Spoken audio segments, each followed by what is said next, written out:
তাহলে এই যে কেল্লাসার মাজারে যারা যাচ্ছে, কেল্লাসার মাজারে এখন কিছুই নাই, শুধুমাত্র মাজার আছে। ওখানে দেখলাম দান বাক্স অনেকগুলো, দান বাক্সে সবাই গিয়ে টাকা দিতেছে।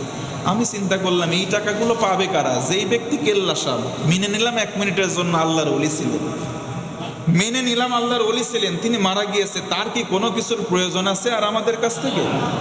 আমি চিন্তা করলাম এই বাক্সগুলো এখানে কোনো প্রয়োজন নাই। আমি নিজে প্রায় 5টা মাস হসপিটালে ঘুরছি।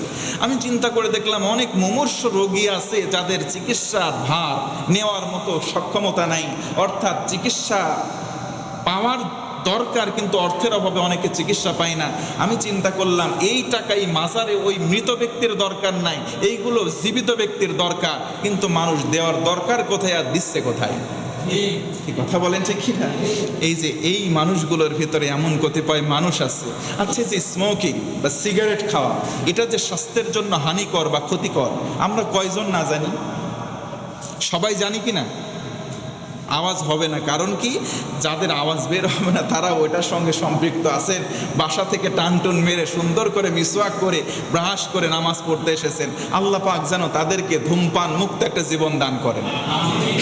দোয়া করে পড়েন না আমিন। আমি বুঝাচ্ছি, তারা কি জানে না যে ধূমপান স্বাস্থ্যের জন্য ক্ষতিকর? জানার পরেও সে ধূমপান বাদ দিতে পারছে না। আমি বলবো স্পষ্ট ভাষায়, তার মাথায় সমস্যা আছে, মেন্টালের রোগী সে। কথা বলেন ঠিক কিনা? যেই ব্যক্তি সুস্থ মস্তিষ্কে নিজের হানিকর ক্ষতিকর কাজ নিজের উপরে অ্যাপ্লাই করতে পারে, সে স্বাভাবিক ভালো মানুষ হতে পারে না, সে পাগল। রাগ করলেন?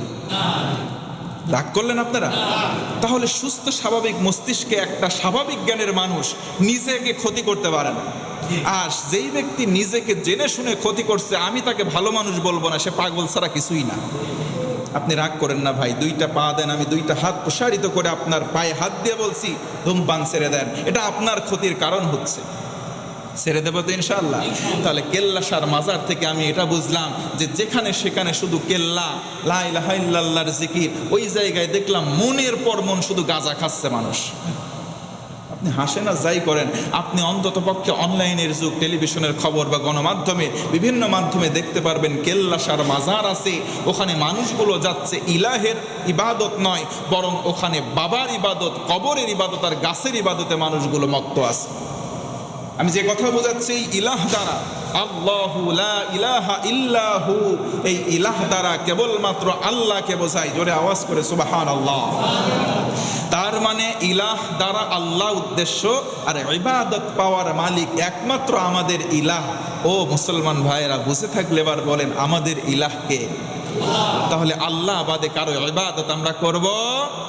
আজকে অনেকে দল কেন্দ্রিক ইবাদত করে, যে আমি অমুক দলের নেতা যেটা বলেছে আমি সেটাই করব, আমি ওই দলের কর্মী।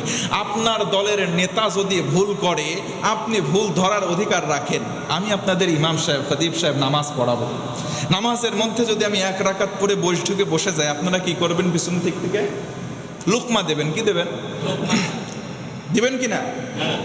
আপনারা চিন্তা করবেন, না রে হুজুর কত সম্মানিত, সারা দেশ বিদেশে ঘুরে বেড়ায়, না 1 রাকাত পরে বসে আছে, আমরা ভুল ধরবো না, থাক আজকের মতো 1 রাকাতই পড়ি, এমনটা কি হবে?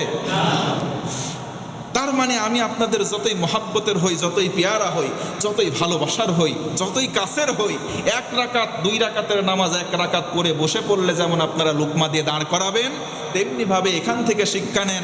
মসজিদের ইমাম সাহেবকে যদি ছাড় না দেই, তাহলে সমাজের নেতাকে কেমনে ছাড় দেব? কথা বলেন ঠিক কি না? তাহলে মসজিদের ইমামকে যদি আমরা একটুখানি ছাড় না দেই, সমাজের নেতাগুলোকে আমরা ছাড় দেব না। তুমি বেটা নামাজ পড়বা না, তোমাকে আমরা ভোটও দেব না। তুমি মাদকের সঙ্গে সম্পৃক্ত, তোমাকে আমরা নির্বাচনে ভোটই দেব না। এই ভোট হচ্ছে আল্লাহর পক্ষ থেকে আমাদেরকে দেওয়া একটা অধিকার, আর এই অধিকার রক্ষা করা ইবাদতের শামিল। সুবহানাল্লাহ।